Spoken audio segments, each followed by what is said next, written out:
Assalamualaikum warahmatullahi wabarakatuh. Hari ini kita akan belajar tentang indikator periodontal.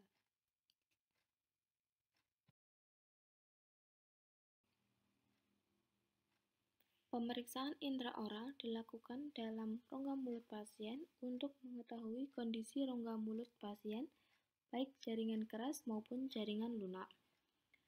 Beberapa pemeriksaan yang dilakukan pada gigi untuk mengetahui indikator periodontal diantaranya adalah periodontal chart, yaitu dengan tes vitalitas, tes mobilitas, tes perkusi.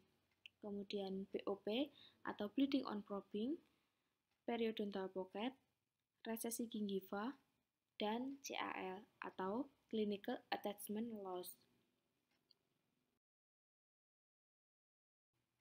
Pada periodontal chart, tes vitalitas merupakan pemeriksaan yang dilakukan pada gigi untuk mengetahui apakah gigi tersebut masih bisa dipertahankan atau tidak. Beberapa tes vitalitas yang bisa dilakukan yaitu tes dingin, tes termal, tes kavitas, tes jarum Miller, dan tes electric pap tester.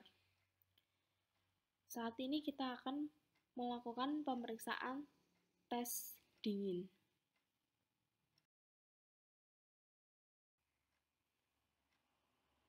Beberapa alat bahan yang akan kita gunakan untuk memeriksa tes vitalitas gigi yaitu cotton pellet, color etil atau CE, dan diagnostic set yang terdiri dari kaca mulut, sonde, eskavator, dan pinset.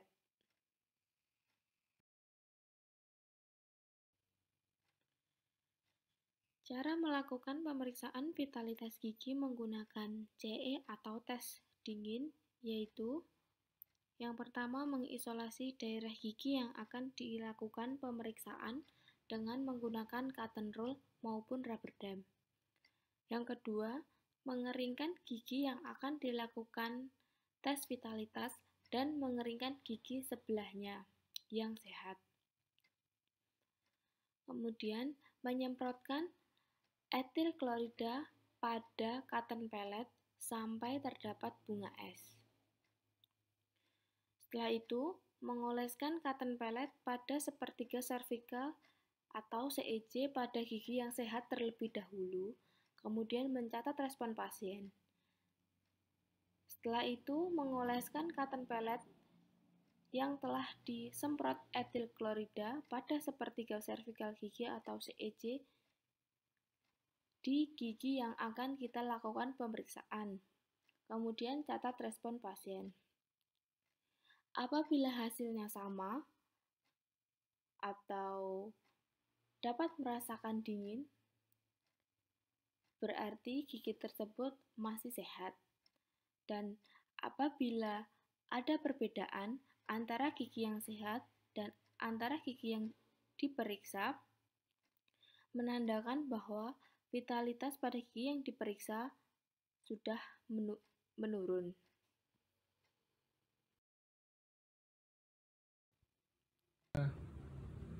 Berikut ini adalah contoh cara melakukan tes vitalitas gigi.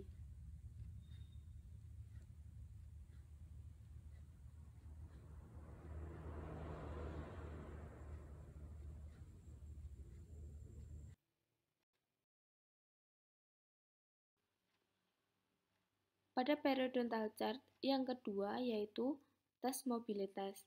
Tes mobilitas dilakukan untuk mengetahui integritas jaringan pendukung gigi, untuk mengetahui apakah gigi masih terikat kuat atau sudah longgar pada tulang alveolusnya. Cara melakukan pemeriksaan tes mobilitas yaitu yang pertama, menggerakkan gigi ke arah lateral dalam soketnya. Kemudian, dilakukan dengan menggunakan jari atau ujung dua tangkai instrumen. Kemudian, jumlah gerakan menunjukkan kondisi periodontium Makin besar gerakannya, makin jelek status periodontalnya.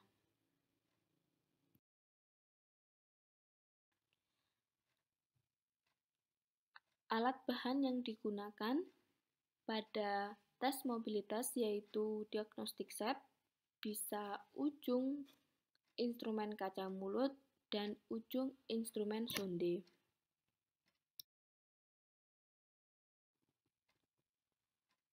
Berikut merupakan cara pemeriksaan tes mobilitas dengan dua ujung tangkai instrumen.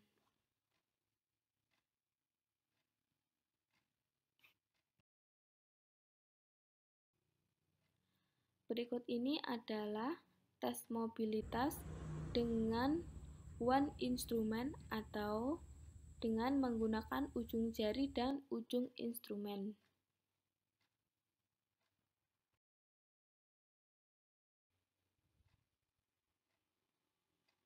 Tingkat kegoyahan gigi atau mobilitas gigi dibedakan menjadi 3 derajat, yaitu derajat 1, kegoyahan gigi yang sedikit lebih besar dari normal. Yang kedua, derajat 2, yaitu kegoyahan gigi sekitar 1 mm dari soket. Kemudian, derajat 3, kegoyahan gigi lebih dari 1 mm pada segala arah atau gigi dapat ditekan ke arah apikal.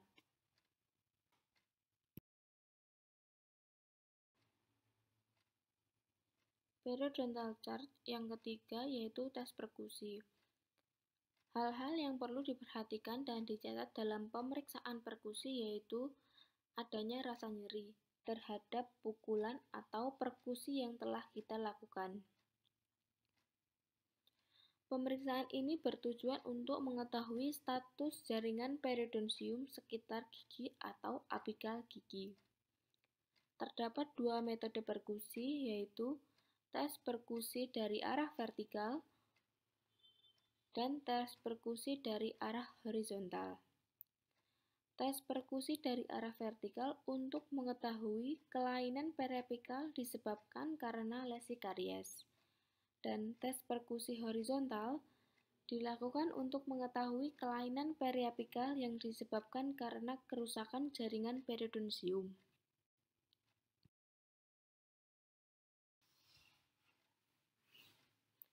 Alat yang digunakan untuk melakukan tes perkusi yaitu bisa dengan menggunakan ujung instrumen kaca mulut dan ujung instrumen sonde.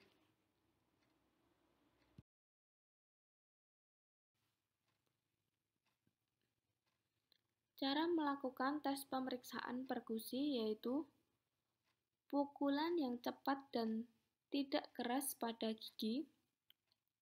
Mula-mula dengan jari dengan intensitas rendah, kemudian intensitas ditingkatkan dengan menggunakan tangkai suatu instrumen untuk mengetahui apakah gigi terasa sakit atau tidak. Gigi tetangga sebaiknya diperkusi terlebih dahulu dan kemudian diikuti gigi yang akan kita lakukan pemeriksaan.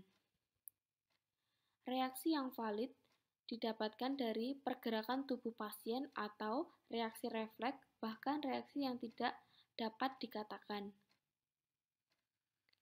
Penulisan perkusi atau penulisan hasil pemeriksaan perkusi yaitu minus untuk tidak ada respon sakit pada saat dilakukan perkusi, positif jika ada respon sakit pada saat kita lakukan tes perkusi.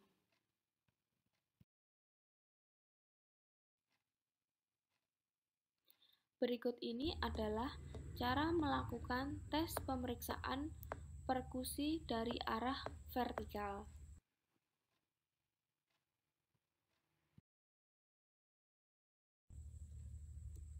Berikut ini adalah tes perkusi dari arah horizontal.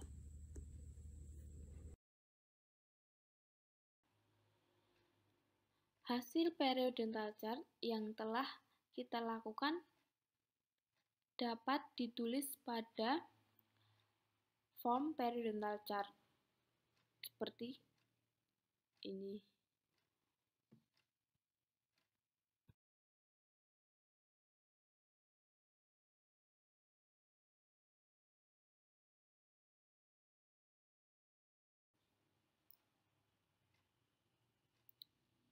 Pemeriksaan bleeding on probing bertujuan untuk menilai OH atau oral hygiene, kemudian menentukan ada atau tidaknya perdarahan pada area interproksimal, fasial, lingual.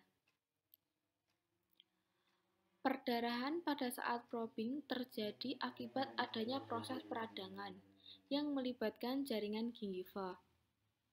Kemudian ditandai dengan terjadinya perubahan vaskuler pada area gingiva atau terjadi dilatasi pembuluh darah kapiler yang meningkatkan aliran perdarahan pada gingiva. Inflamasi gingiva cenderung dimulai pada daerah papila interdental dan menyebar ke sekitar servikal gigi atau leher gigi.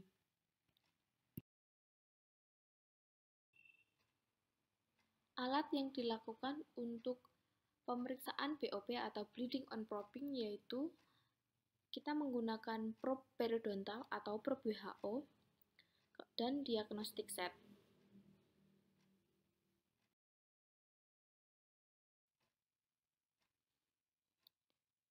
Cara melakukan pemeriksaan bleeding on probing atau BOP yaitu yang pertama, ujung probe periodontal dimasukkan ke dalam sulcus gingiva dengan tekanan jari yang ringan ke area tengah bukal atau palatal atau lingual. Geser ke papila proksimal, distal, atau mesial secara perlahan tanpa tekanan dan tetap mengusahakan sejajar sumbu gigi atau sejajar aksis gigi. Setelah 20-30 detik, ketika gigi telah dilakukan probe pada seluruh gingiva, intensitas perdarahan diskor dalam beberapa tingkatan.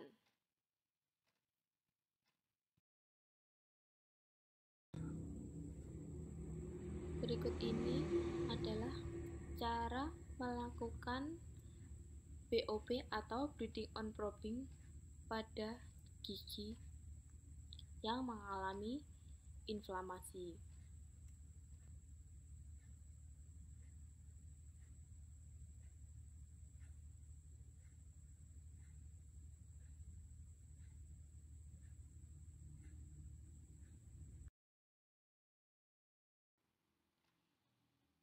Pada pemeriksaan bleeding on probing atau BOP, apabila terjadi perdarahan atau bleeding, berarti bleeding positif atau ditulis positif.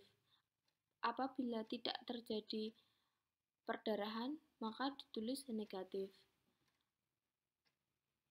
BOP dihitung dengan cara jumlah perdarahan per jumlah sisi yang diperiksa dikali 100.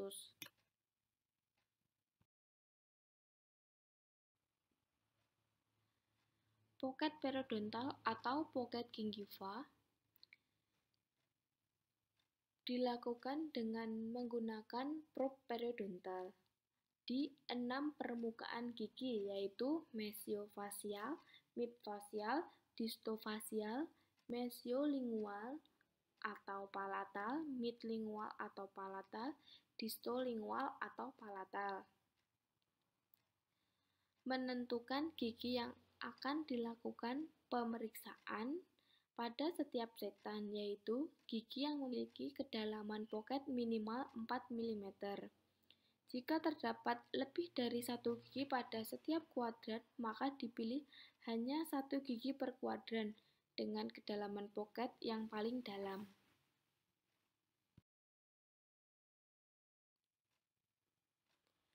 Alat yang dilakukan untuk melakukan periodontal pocket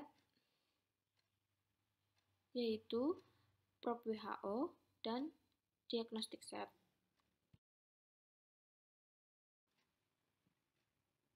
Cara melakukan pemeriksaan periodontal pocket atau pocket gingiva. Yang pertama, memasukkan probe ke dalam sulcus atau pocket gingiva dan dijaga agar tip ujung probe senantiasa menempel pada permukaan gigi. Kekuatan tekanan probe yang digunakan antara 20–30 gram. Kemudian melakukan walking stroke dengan menggerakkan probe ke atas dan ke bawah seperti gerakan menganggukkan kepala sambil maju ke depan per milimeter.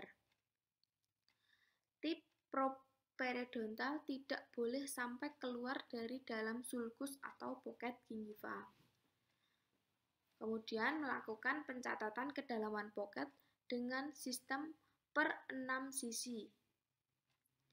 Jika dalam satu sisi yang diukur terdapat beberapa kedalaman pocket, maka dicatat yang paling dalam saja.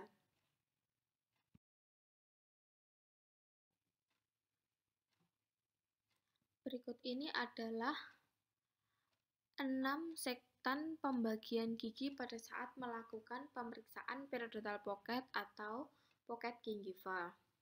Kemudian, perbedaan cara memegang probe yang benar dan salah.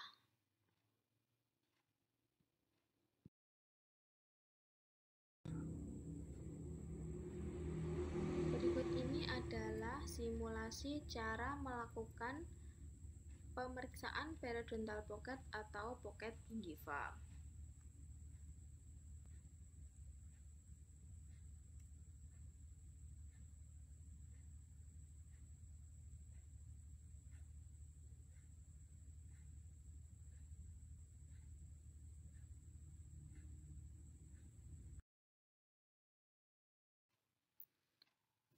Resesi gingiva. Resesi gingiva adalah keadaan atau kondisi marginal gingiva yang lebih ke arah apikal dari CEC dan biasanya disertai dengan terbukanya permukaan agar gigi. Resesi gingiva yang terjadi secara fisiologis umumnya terjadi akibat bertambahnya usia dan pengaruh kumulatif proses trauma minor yang berulang-ulang. Resesi gingiva karena psikologis yaitu adanya faktor psikosomatik yang mempengaruhi terjadinya resesi gingiva. Sedangkan yang terjadi karena patologis antara lain karena kesalahan cara menyikat gigi, malposisi gigi, peradangan gingiva, perlekatan frenulum yang dekat dengan marginal gingiva, pergerakan alat ortodontik ke arah labial, restorasi yang tidak adekuat, trauma oklusi, dan faktor iatrogenik. Resesi gingiva diukur dengan berpedoman pada posisi tepi gingiva.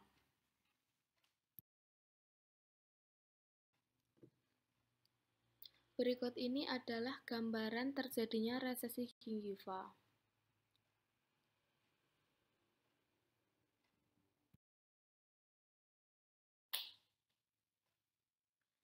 Clinical Attachment Loss atau CAL adalah hilangnya perlekatan gigi dari jaringan periodontal sekitar gigi yang diukur dengan menggunakan probe periodontal. Adanya kehilangan perlekatan merupakan faktor penting dalam membedakan antara gingivitis dan periodontitis. Jika terjadi inflamasi tanpa adanya kehilangan perlekatan, maka ini merupakan ciri-ciri dari gingivitis. Namun, jika terjadi inflamasi yang disertai kehilangan perlekatan merupakan ciri-ciri dari periodontitis. Clinical Attachment Loss atau CAL merupakan jumlah dari kedalaman pocket dan resesi gingiva.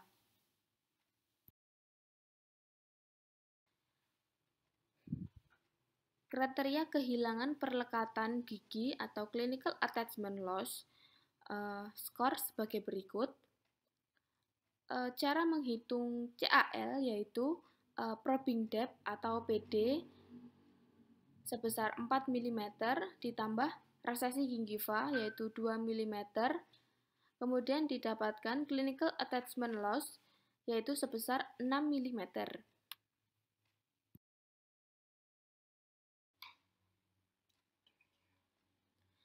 Terima kasih atas perhatiannya. Semoga ilmunya bermanfaat. Wassalamualaikum warahmatullahi wabarakatuh.